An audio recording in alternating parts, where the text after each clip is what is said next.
Yes, I am. Picture of me. Okay. Now, well, first let's start with my namesake, my grandmother. You will have to Okay. speak up Okay, because I first don't hear let's- too good. let's- I'm like your grandfather Jake. A bissel toy. Crystal Type? Yeah. Your mother, Yes. okay? I want to know about her. Tell me first, where was she born? My mother, her name was Mania Kunis.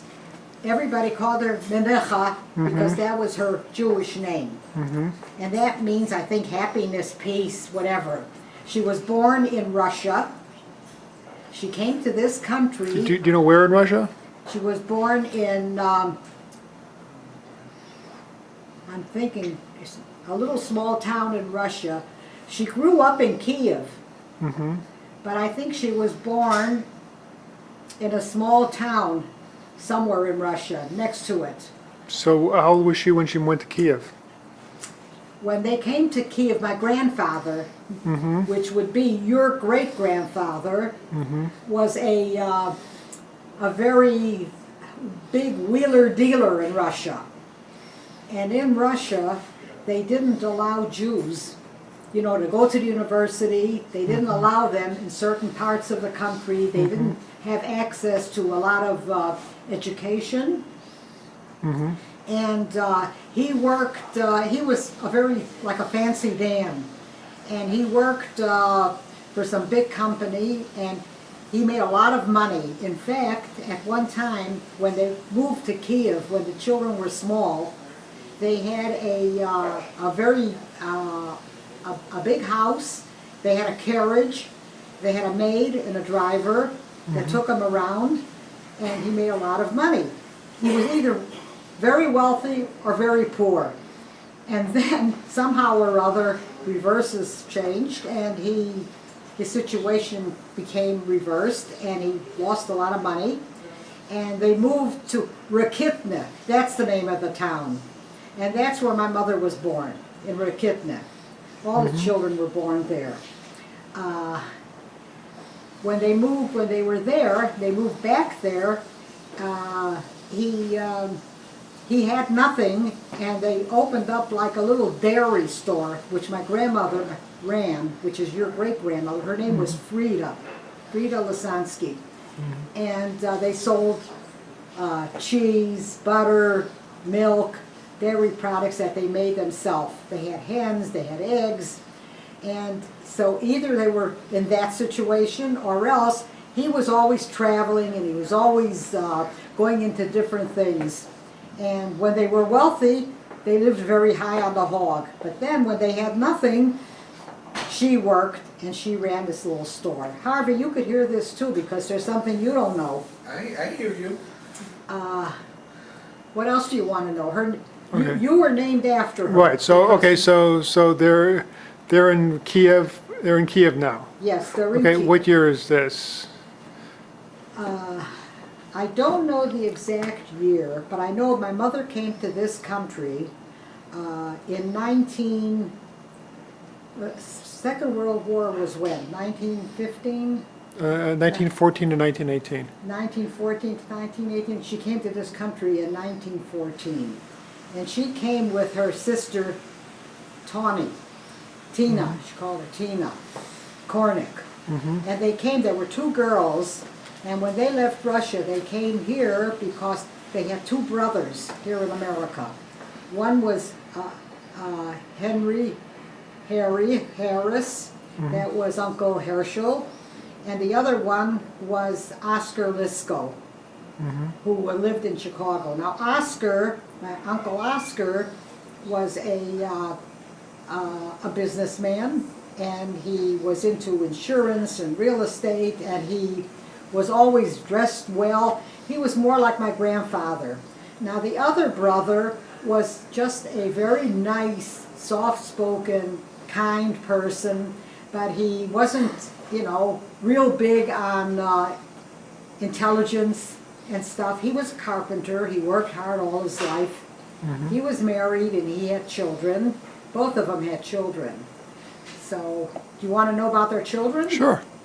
Well, Oscar's children, Oscar had Clara. No, the oldest one was George, who was, he was sort of a wild kid. He loved horses. He ran away from home when he was 13. And he joined in a stable where they had racehorses, and he traveled with them. And never had too much to do with the family. And then there was Clara, who was a daughter. And then there was Sidney Lisco and Bobby Lisco, which were brothers.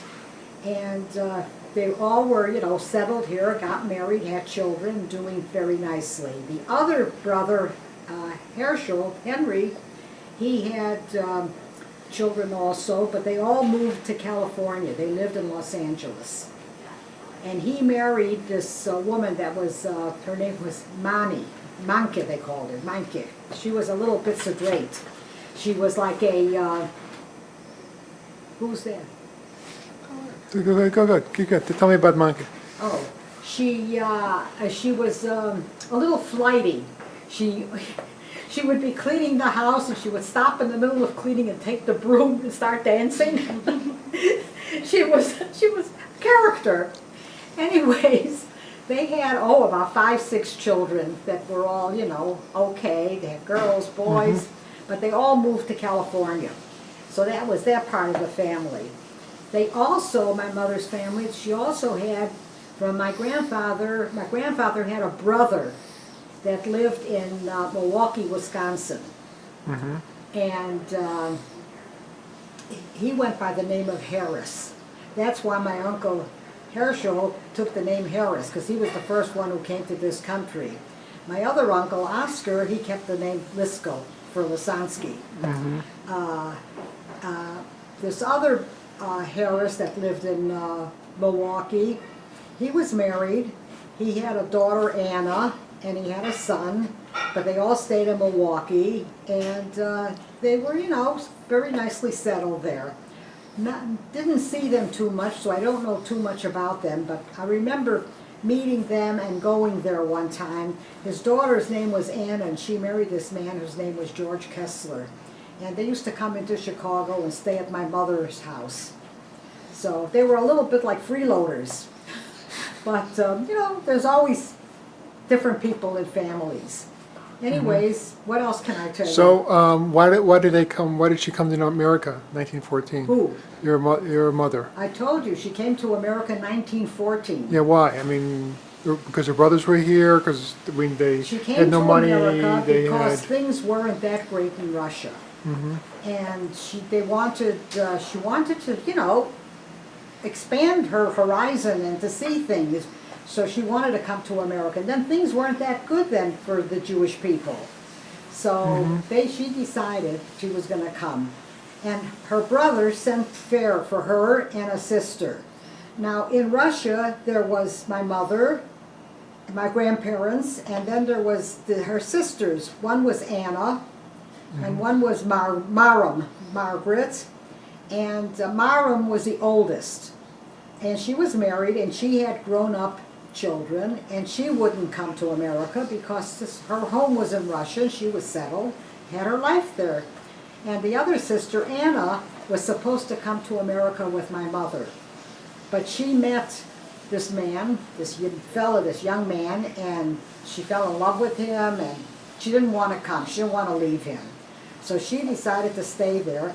Tawny came. She was the other one. She came with my mother to America because she had no ties. And she was young. My mother was maybe 19, 20, and Tawny must have been about 17, 18, around that age. Maybe a year, more or less, you know. Right. And they came here, the 2 girls, they came to the brothers. And they stayed, at first they went to my uncle Oscar, but they weren't happy there because his wife was sort of not a very pleasant person. Her name was Dora. So they went and they stayed with my uncle Harry, who's, you know, was very nice, and his wife was, you know, very kooky. So, you know, they weren't under any hassles there. So they stayed there. They lived there until they got married. And where was that? Where did they live? They lived in Rogers Park. Lived in Rogers Park, okay. Yeah, they lived in Rogers Park. Which was like all farm country then. Yeah, it was like where they lived. It was like farmland, you know, at that time. Anyways, the two girls, my mother and her sister, they joined a club years ago when people used to come to this country. They would have like forains, you know, landsmen's places where people from different towns that came here went to meet, you know, people. And they went to this club and they met these two boys. One was my father, which was Jake Kunis, and the other one was Philip Cornick. Well, Philip started to go with Tawny, and Jake went with my mother, Mania Kunis, whatever they wanted to call her. And eventually they got married. They both got married around the same year. They got married in 1919, the year 1919. Tawny had a baby, Maury Cornick, and my mother was pregnant and had twins, which was my sister Esther and myself. I remember the story she used to tell that when they came to her, they told her she had twins. She was so embarrassed. She felt like, my God, you know, cats, dogs have multiple births, you know, twins, two babies.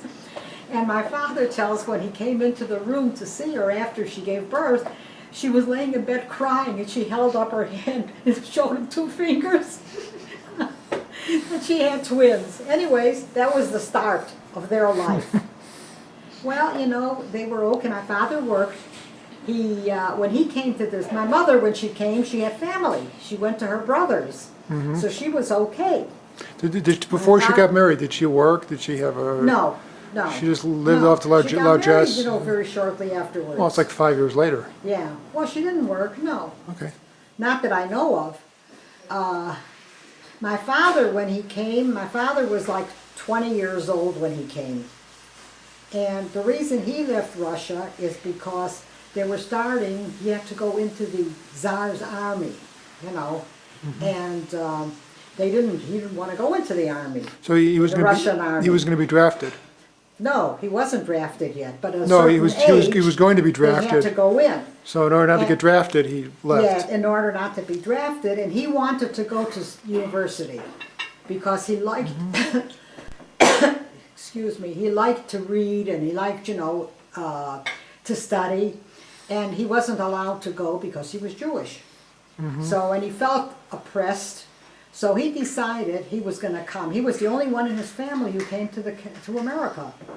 He came. He was a young boy. He was like 20 years old, and he had like $5 in his pocket, no money, but he came. And when he came to into Ellis Island, or when they came where all of the people got off the ship, they asked him, "Is there anybody here to meet you?" Because they didn't want you to come in if you had no means of support or you had nobody to sponsor you. Well, my father didn't have anybody to sponsor him because he didn't know anybody here. And he had no means of support. He had no money. He was a young man. He had no trade. He had nothing. So he said, "My uncle is meeting me here."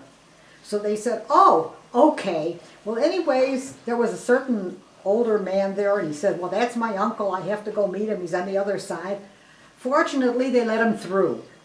Well, once he got through, he was in New York.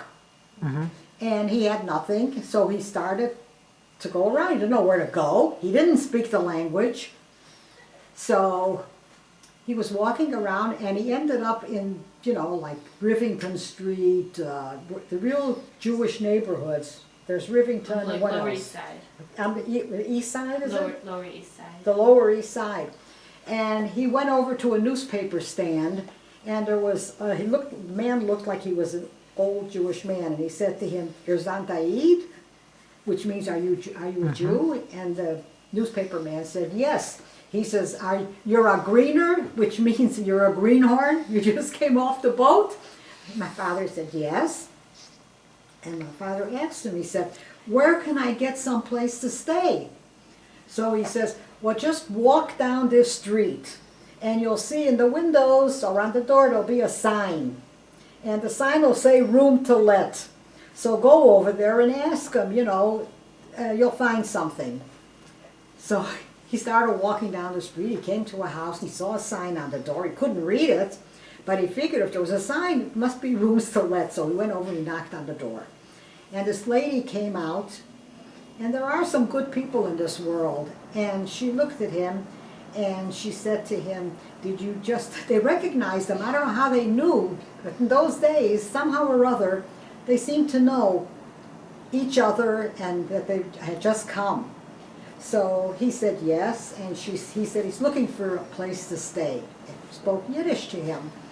And she said to him, are you working? And he said, no, but he's going to get a job. So she asked him, do you have any money?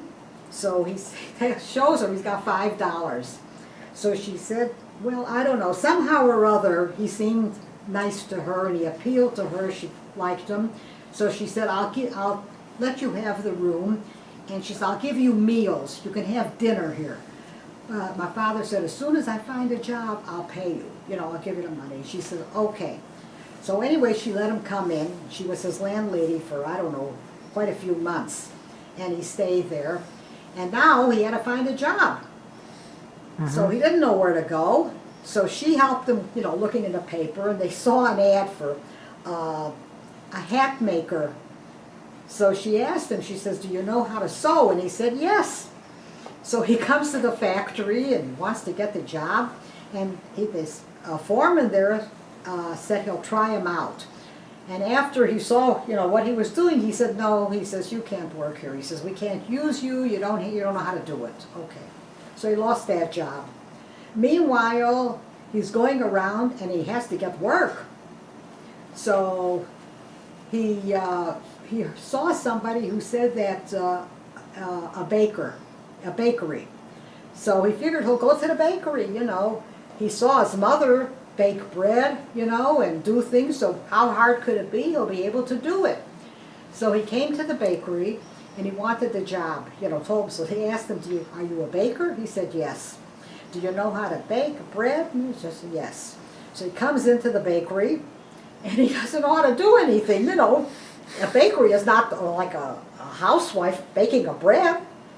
So they said to him, well, we'll let you work here, but you have to learn how to do things. But until you learn, you could be like a janitorial job, sweeping the floor, cleaning the pans, stuff like that. So, okay, it was a job, so he took it.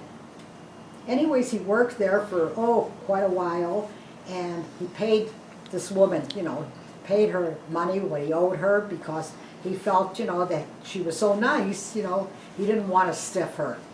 Anyways, but it wasn't for him, and he was unhappy.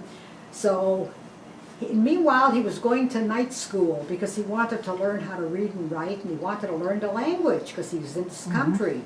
So he picked up the language, and he picked up how to read, and he saw a sign that said, "Go west, young man." And they were taking for building, the West, building railroads and stuff like that. They were giving them free transportation and free housing and meals. So he figured he's not doing that great, where he's at, he'll go west. So he got on the train and he went west. So when he got there, the job was to push a wheelbarrow, to lug stuff, building materials. They were building something. So the foreman was a German man, and he was very nice, and he recognized my father. Didn't know anything right away, but he sort of felt that he wasn't, this wasn't anything that he would be able to do. So he said to him, "Do you know how to use a wheelbarrow?" And he said, "Yeah." So, okay. Everything he said, yeah. Nothing he knew, but everything was yeah. So they gave him a wheelbarrow. They piled up the stuff on the wheelbarrow. He starts pushing the wheelbarrow and it turns over. He couldn't keep the thing straight. He couldn't push it. So after a couple days, the foreman came over and said to him, "This is not for you." He said, "Go back where you should." He says, "Go back home." So they gave him transportation. He wound up in some small town right outside of Chicago. Springfield? In Springfield, Indiana. Springfield, Yeah. Illinois, I think. and see, you know more than I do. And he went over to a bakery because he figured he's a baker. He worked at a bakery. He knows, you know, how to do it. So he went over to the bakery, told him he's a baker. He knows what to do. Well, the baker, the man who owned the store, hired him. So he worked there for, you know, he wasn't really a full-fledged baker, but, you know, he knew something. He knew how to do something because he had worked before in the bakery. So all this was like this is before the First World War, right? Yeah, it was. Like It was before the before the First World War. He was in the First World War. Right. So This was before the First World, like 1913, early 1914, okay. maybe late 1914. So he worked in the bakery, and the baker, the man who owned the bakery, had a daughter. And the daughter was not such a beautiful girl, and she was older, and he wanted my father to take out his daughter. He figured he was a nice boy, you know, nice Jewish boy, and they're Jewish people, you know. He'll make a shidduch, you know. So my father didn't like her, and he didn't want to go with her. So he left, went back to Chicago, left the bakery in Springfield, came to Chicago. So he came to Chicago, and that's where he met Philip Cornick and a bunch of boys from the old country that, you know, So they he- got together. Right. So he left Springfield with whatever he had in his pocket and Yeah, went to Chicago, which was nearest biggest town, right, and then joined, Yeah. went to the Landsman Right. group, and Yeah. then met everybody. right. He came to Chicago, Okay. and there he joined that group with the Lanz people, Lanzflight, and he met Philip, and they started going out. They met my mother and her sister, Tawny, and they became together. Meanwhile, my father had found somebody that he knew from the old country, and he had a bakery.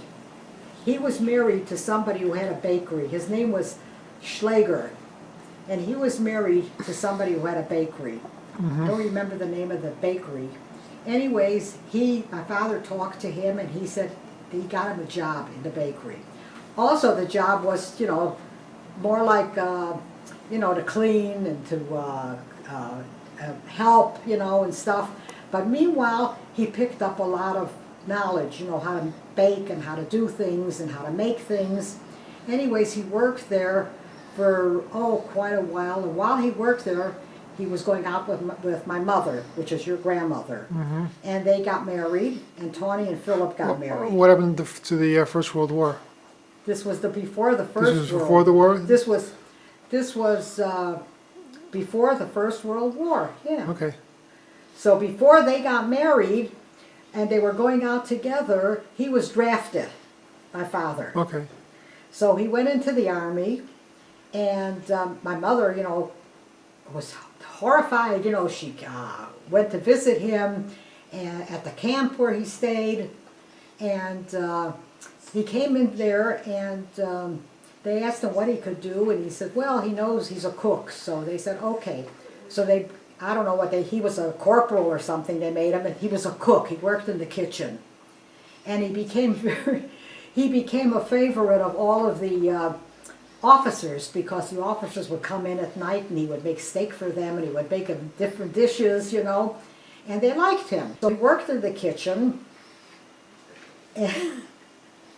and this is your great grandfather. So he worked in the kitchen, and while he was in the army, his company was supposed to be sent overseas. And he was getting ready, you know, they were all getting ready to go overseas, but somehow or other they needed the cook in the kitchen, and he got out of it, and he remained in the States. So after that, when the war was over, he was in the army until the war was over. He was discharged, and he and my mother got married. This was in 1919. And that's after that they had the children. You know, Tawny had her baby, my mother had the twins, and my father got a job at the Schlager's Bakery, you know, and worked there while they were first married. And he worked there for, you know, a number of years, and then he went into partnership. There was a partnership available. Now, the bakery was owned by Max Gazesh, and Max Gzesh's partner was Cohn, Jacob Cohn. And Cohn wasn't a baker, but he was supposed to take care of the business end and the sales, store. And Max was a baker. He was going to work in the, in the back. Anyways, they didn't get along, and Jacob Cohn got out. He didn't want to be a partner. He didn't want to be in the business. My father bought out his share. So he became partners with Max Gzesh. And it's funny because when he became partners with Max Gzesh, they were partners for, a number of years, in the bakery. And I don't think anybody could have been a partner with him except my father, because he was a very nice person, Max Gzesh. Anyhow, the funny thing is that this Cohn that my father bought the partnership from was my husband's father. And that's Abe, it was his father that was the partner to Max Gzesh. And they lived like a block and a half from where we lived. We lived above the bakery. And then my mother had, my sister and me. And after 5 years, Archie was born, your father. So she had 3 children. Anyways, we grew up on Potomac Avenue, above the bakery, apartment above the bakery. My mother worked very hard. She worked as, selling in the store.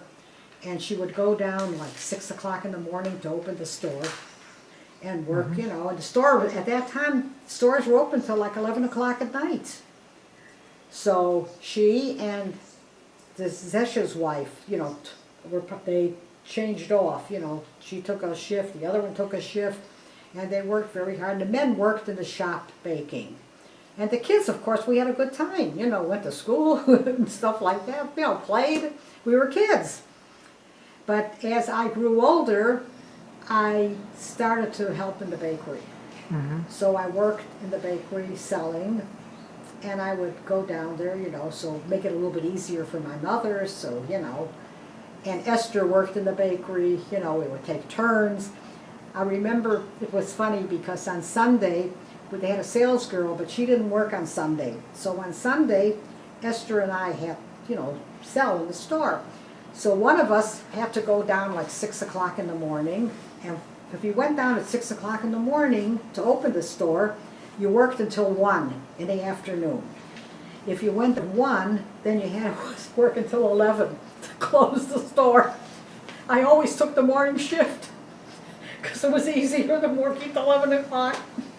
Anyways, and they lived their life that way. I mean, it was very, very nice.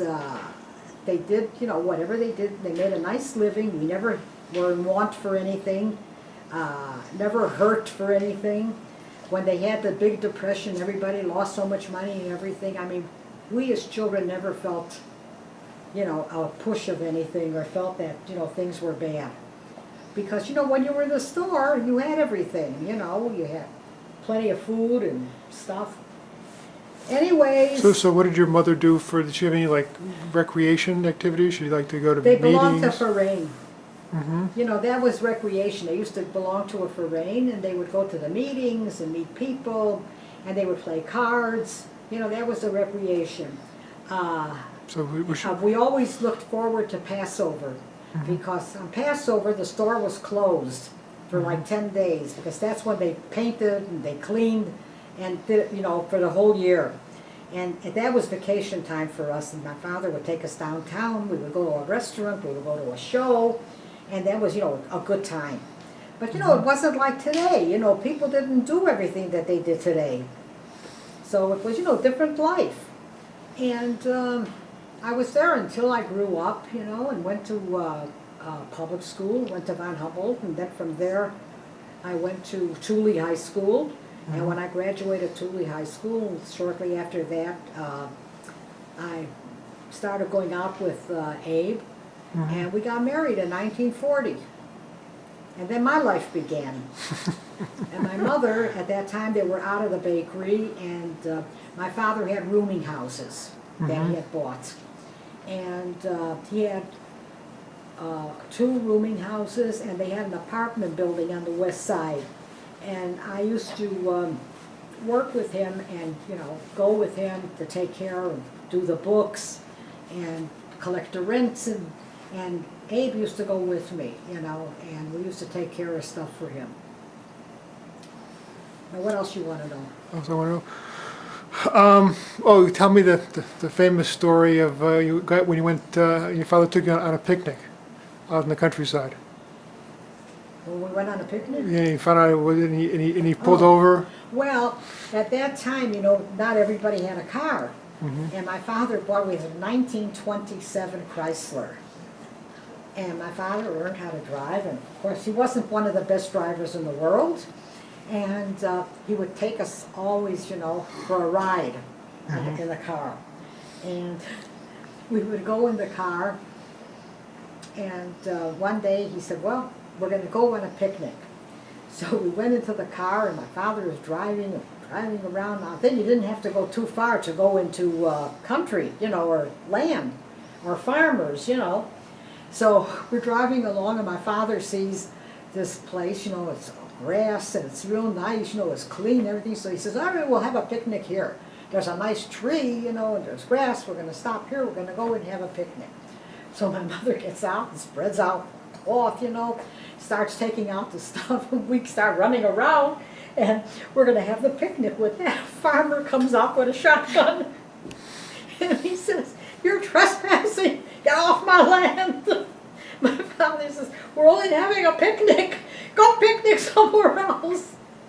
So that took the care of our picnic. Our picnic ended up at home, because we didn't know where to go. And we're driving around, and my father says, I'll take you someplace else. And we're driving around, and my father says, we must be out of Chicago. This doesn't look familiar, you know, this looks like we're out. And he sees a policeman. So he stops the policeman, he says to him, officer, could you tell me what town are we in? Where are we? He says, you're in Chicago. Anyway, I mean, you know, it was different. It was a whole different lifetime. Anyways, that's what with the picnic. But You have any other good stories like that? other stories like the picnic story?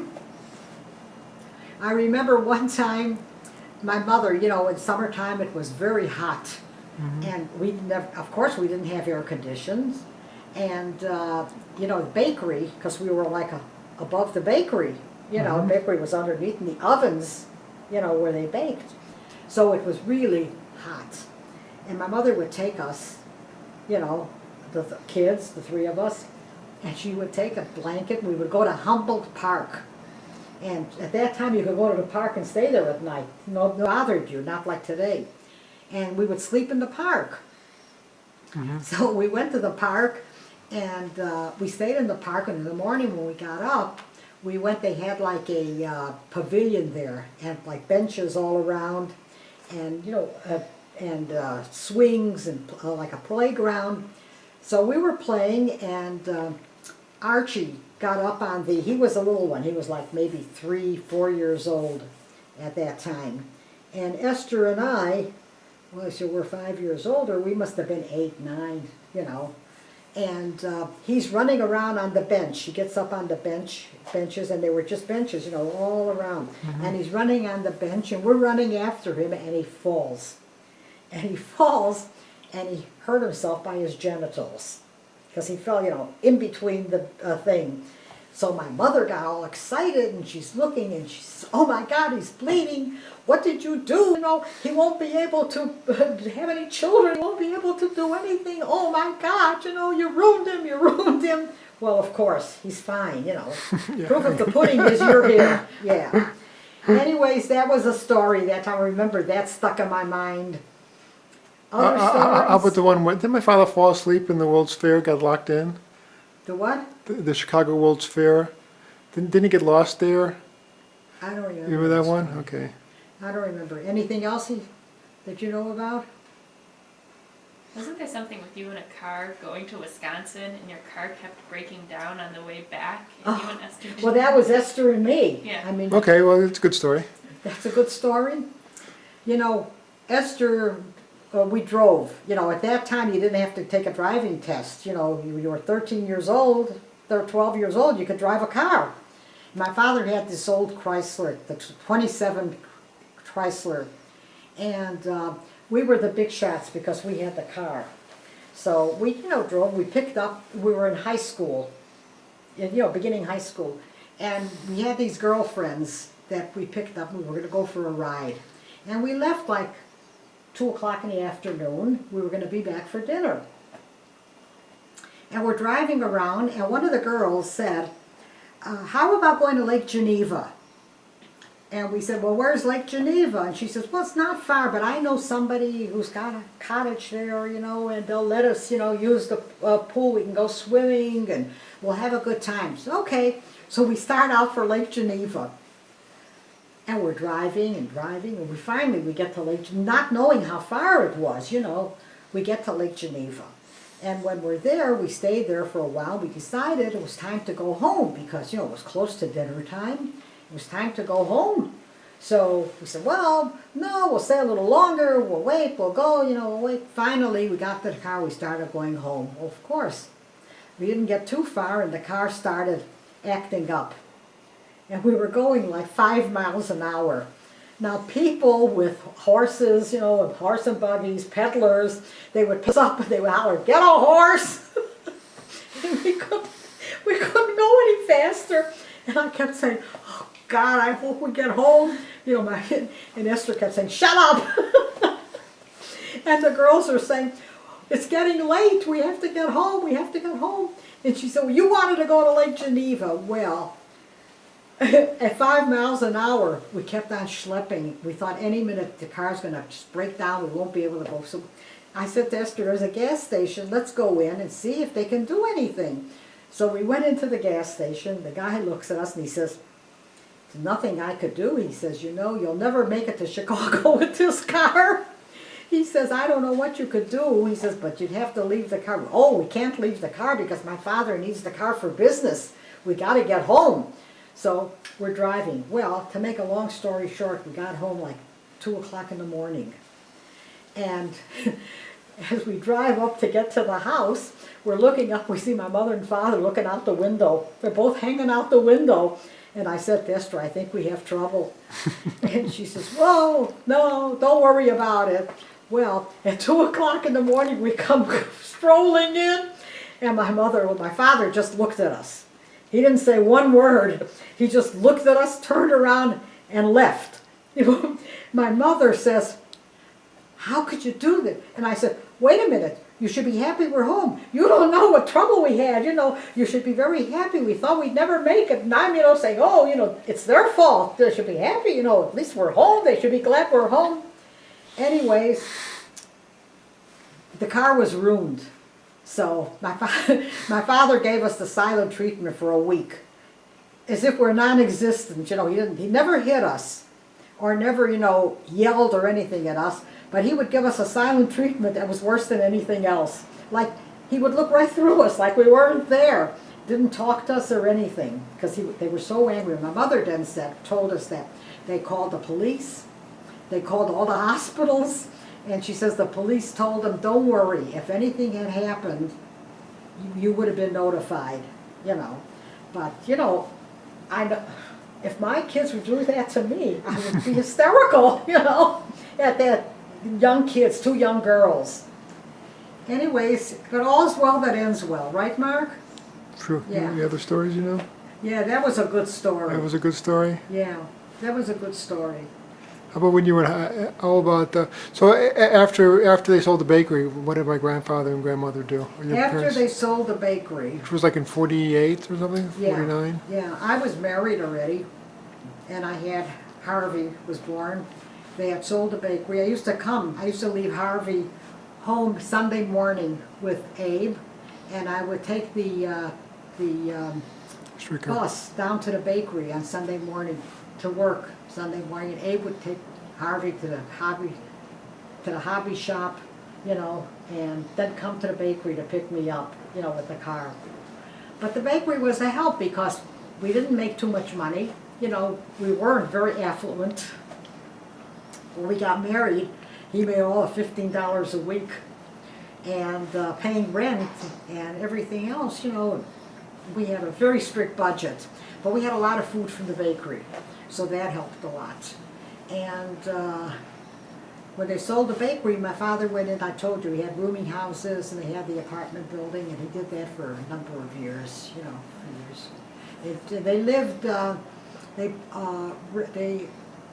first they had the apartment on the west side in the building that they owned with Philip Cornick. It was a nice big apartment building, had a nice apartment there. And that's where I had, Norman was born there. At Mount Sinai Hospital. Harvey was born at Mount Sinai Hospital too. And after that, a few years later, they sold the apartment and they moved over to right near us where we lived on Albany. Because at that time, before that time, Abe was drafted into the Army. We got married. The war was 1940. They were still in the draft. We got married because he thought, well, you know, they weren't taking married men. And we had the baby. And then Harvey was baby then. And we had the apartment on Division Street. Remember, it was 3339 with Division and Holman. And when he was drafted, I gave up the apartment. I moved in on Potomac Avenue. They still lived on Potomac with my mother's. And I stayed there with Harvey, and Abe was in the service, and then while he was in the service, he was wounded because he was sent overseas. He was drafted into the infantry. Archie went into the Army, and he was drafted into the infantry, but thank God he was out of it because they needed somebody in a different branch of the service, so he was transferred. And Esther had gotten married to her husband, Harry, whose parents had a farm in Michigan, and that was Helene Steve's mother, who married the farmer. And at the wedding, Esther met Harry, who she married. And during the war, we all lived with my mother. And when Abe came back, you know, he was shot up pretty bad. But before he went into the Army, he was working for the government. So when he came back, he was able to get his position back. So that was good. And after that, we were looking for a place to stay because, you know, we couldn't all live in my mother's house. She had a baby, I had a baby, you have a kid. So at that time, we bought a 2-flat on Albany Avenue. We were looking at a house that we liked, but my father said, oh, you know, you're 2 sisters, you should move together, you know, you should help each other.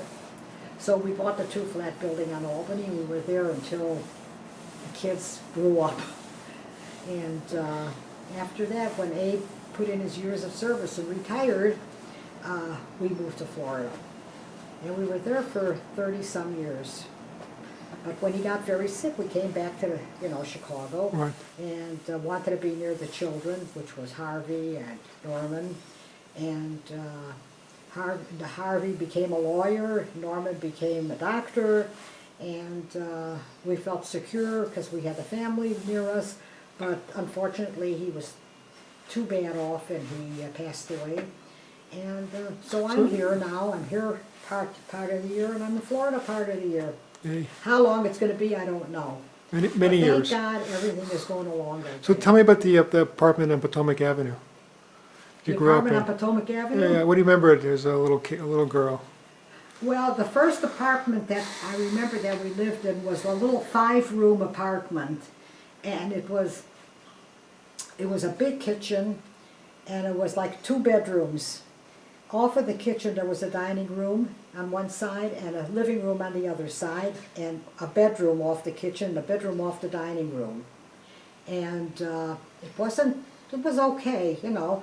And in the kitchen, I remember they had a big, like, trunk that was there. And everybody would come and they would throw their coats. You know, you got to bring all the coats, all the sweaters, everything went on the trunk. And that was the favorite place for everybody to take a nap. They would lay down on the trunk because the trunk was right next to we had stove heat in the apartment. And they had these big stoves where you got to put coal in, and they had like the glass windows, like cellophane glass or something, I don't know what they called it, on the windows. And in wintertime, I remember it was so good, you would sit by the stove, you would put your feet up on the stove and read a book. But if you walked away from where the stove was, it was freezing.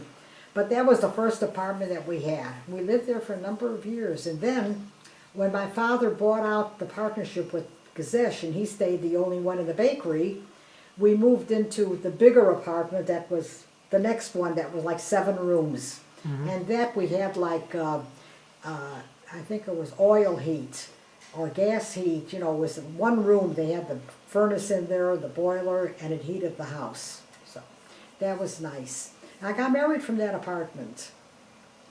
What else do you want to know? So tell me about, I mean, my grandmother, was she, helpful? I mean, well, here's a good question. When you guys would eat, if your parents, when it was like breakfast and dinners, were my grandfather, were your father in the bakery? Did he come up for, did you guys have dinner together? Did everyone just grab what they had? No. The only time we had dinner together, or where it was normal, like a normal family, was when there was a holiday and the bakery was closed. Otherwise, for breakfast, my mother was always in the bakery, so we would get up to go to school. We would make our own breakfast, cold cereal or cocoa or something, and go leave for school. And at breakfast time, my father, it would be his dinner time, because he would work all night. So for him, breakfast was like dinner. My mother would make a steak or whatever, and he would eat that. And then it was touch and go. My mother cooked. Dinner time, she always had dinner. She always cooked, for us, the kids, and always served. Her house was always an open house. There was always a bunch of people. I don't know how she did it, but she had this big round table in the kitchen. It was a big kitchen. And you could seat like 10 people at that table, 12 people. And I don't know how she did it, but whoever came, they always stayed, especially the Cornicks. They were always there. Always had dinner at our house. And she always had enough. I think she never ate. I think she always gave her portion. She distributed to everybody else. But she was, she was very kind-hearted, a very nice person. And she was giving. And, she was just a nice lady.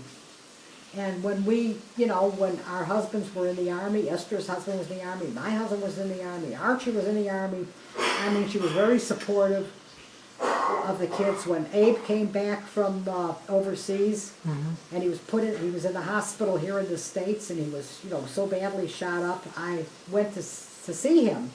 And I left Harvey with her. Harvey was a youngster. He was a baby. And she took care of him. And he called her Ma. When I came back, he didn't want to go to me, because he was so used to her. But she was very good that way. She was always there for everybody. And I think people took advantage of her, which happens a lot of times.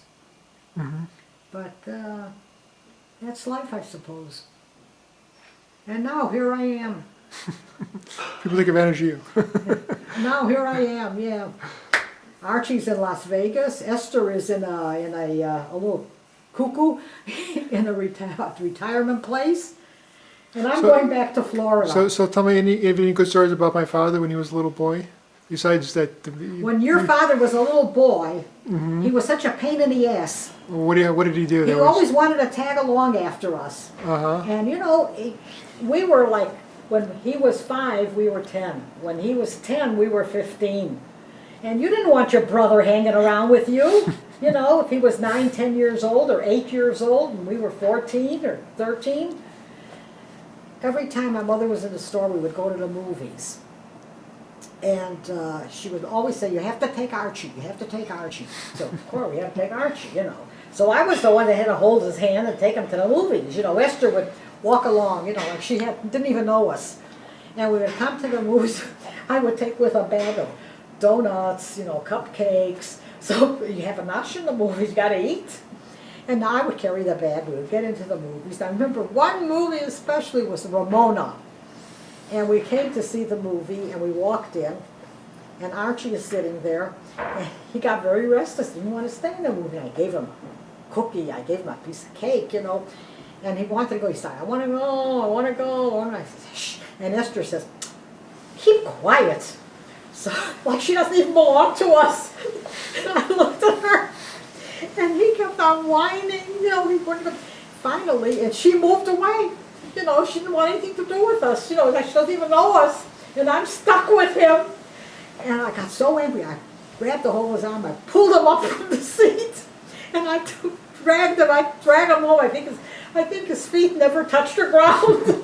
I was holding on to him. We came to the bakery, and I threw him at my mother, and I said, here, you can have him. So my mother says, why don't you go back to the movies? I says, no, I'm not going. I was going to cut off my nose to spite my face. I wasn't going to go back to the movies.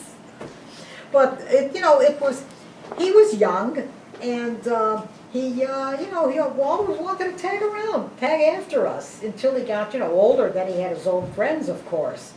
But Esther said she always, she stuck up. If anybody wanted to fight with him or something, she took care of it. she was a big shot, yeah. But okay. Anything else you want to know? Do you remember anything about, I know my grandfather went back to Russia in 1930.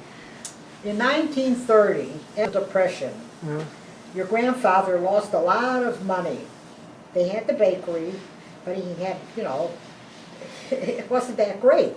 So he decided he was going to go back to Russia to see his family, because he hadn't seen them. They were all there. None of them came here. He wanted his parents to come to the States, but none of them wanted to come. And my mother stayed here because she was taking care of the business, which was stupid. Today, she should have gone with him, because he was in partnership in 1930 with Gazesh. She could have gone with him, but she didn't. He wanted her to stay and, take care of what she had to do. So she stayed here with the children, and he went back to Russia. And he saw his parents, and he had 2 brothers there and a sister, and their family. So he stayed, he visited with them, and he had a good time, I suppose. Then he came back. But my mother always never forgave herself because she didn't go. Because she had family there. She had her sisters there and their families. And, she should have gone too, to see her family. She didn't see them for years also. But that was the way it was. He went on the Europa, a ship, it was called.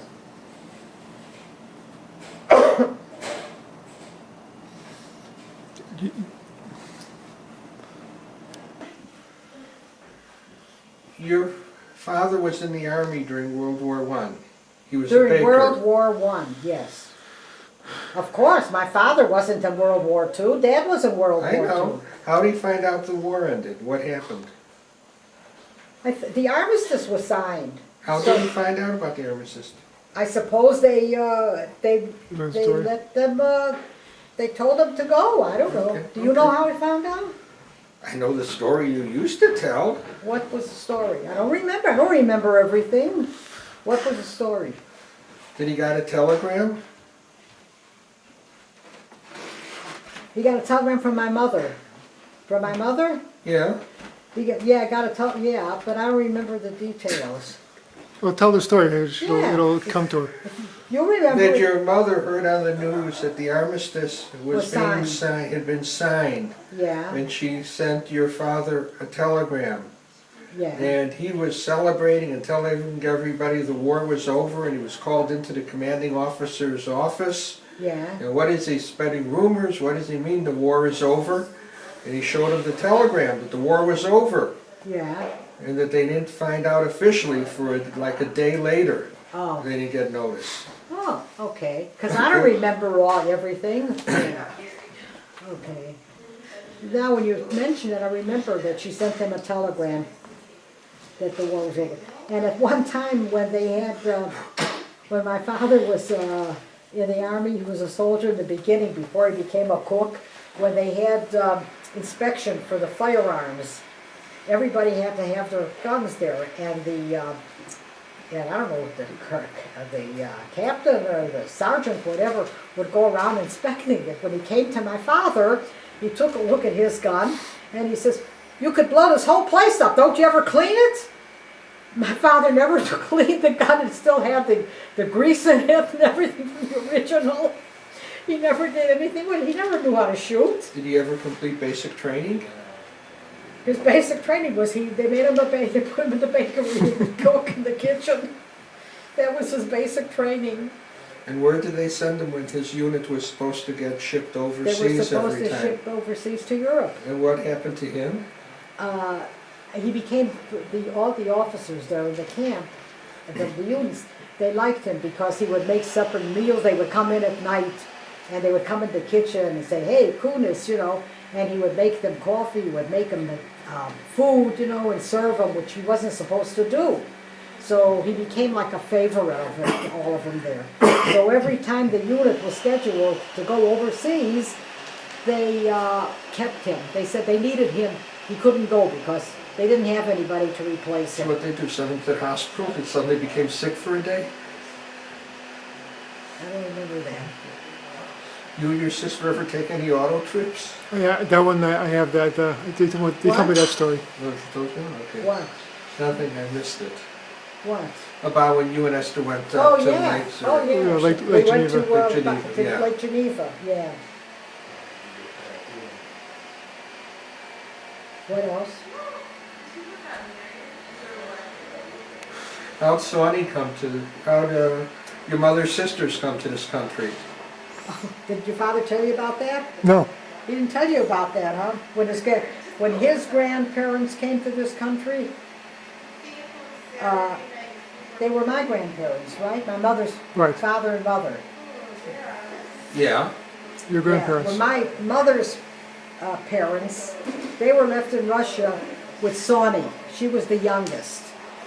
And there was another sister, Ita.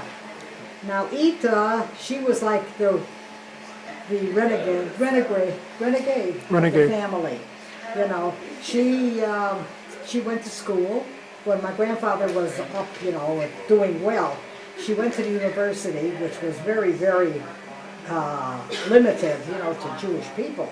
She became a dentist. She got her degree and she graduated and she was, a doctor. She was a dentist.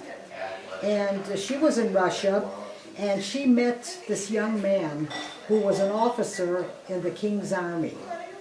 He was your father didn't tell you that story? No, go ahead, tell her. He was an officer. He was a distant relative of the Tsar. And he was an officer in the army. And she met him and fell in love with him, and he married her. And she converted. She became, a Greek, Russian, a Christian. Russian Orthodox. Russian Orthodox, And my grandfather, he wasn't religious, but he disowned her.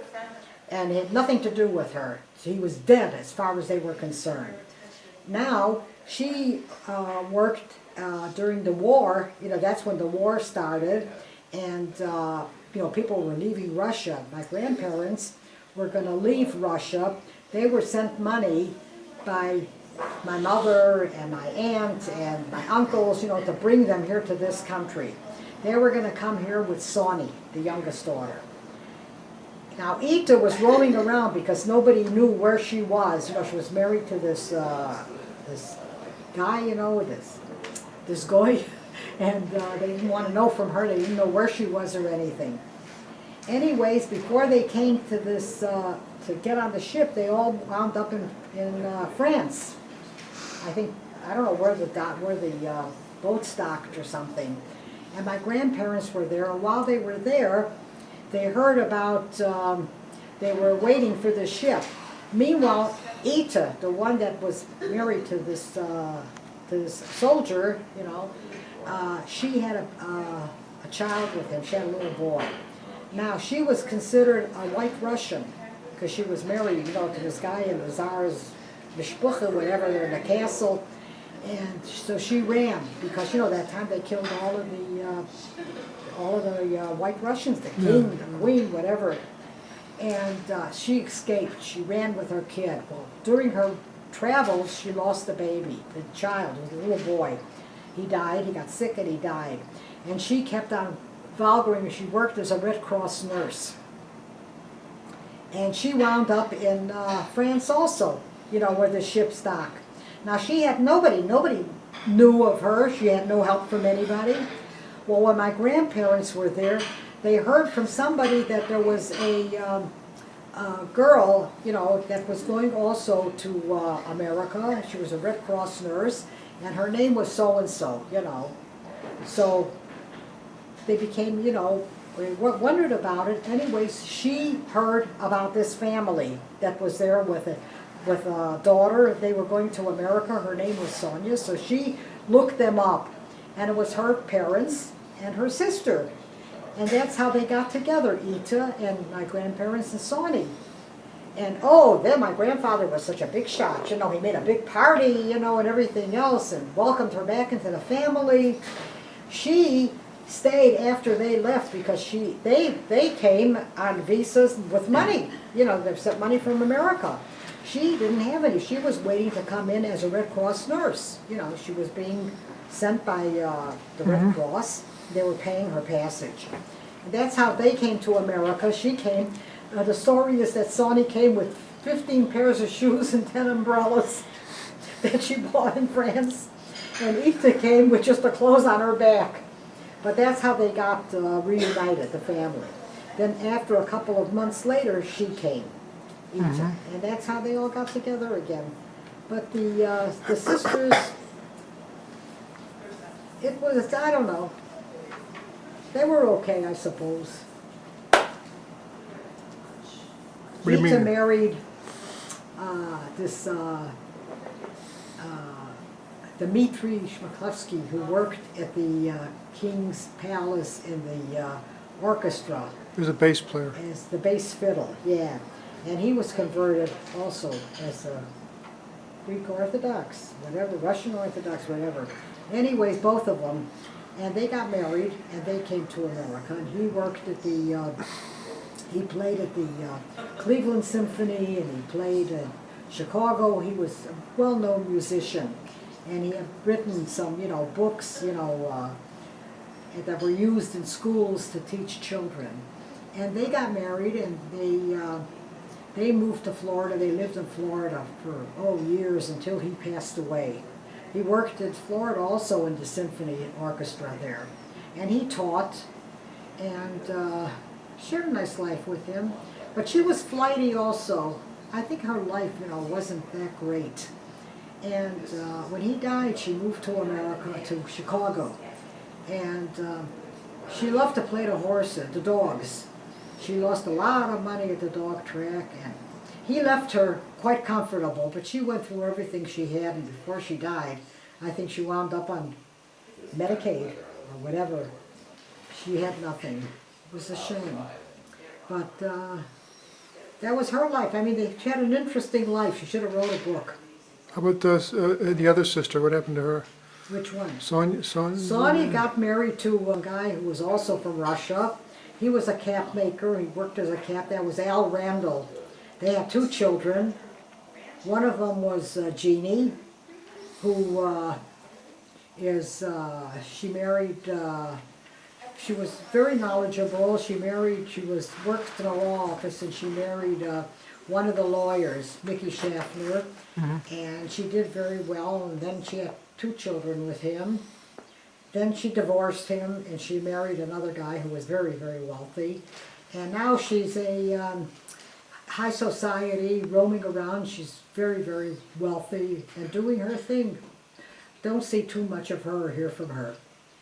So, and Sonny died, and her husband died. Her husband died of a heart attack. He was at a meeting or at a party in someone's house, and he sat down. He said, "Oh, I'm so tired." Sat down, and that was it. He was gone.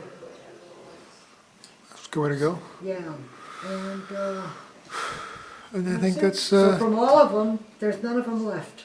They're all gone. I know. That's why we're taping this. Huh? That's why you're telling me the stories. Yeah. So they'll live forever. on a DVD somewhere. Anything else you want to know? No, I think that's, Be in the bakery, and your father hated the bakery, uh-huh. and he didn't want to work in the bakery. So he went to school and he became a doctor. And I think he liked what he was doing and he did well. My father was very disappointed that he wasn't taking over the bakery and he wasn't going to be a baker. So your father wanted to be Kunis and Sons Bakery? He wanted him to be work in the bakery, and he didn't want to work in the bakery. He didn't like the bakery. And he did better than the bakery.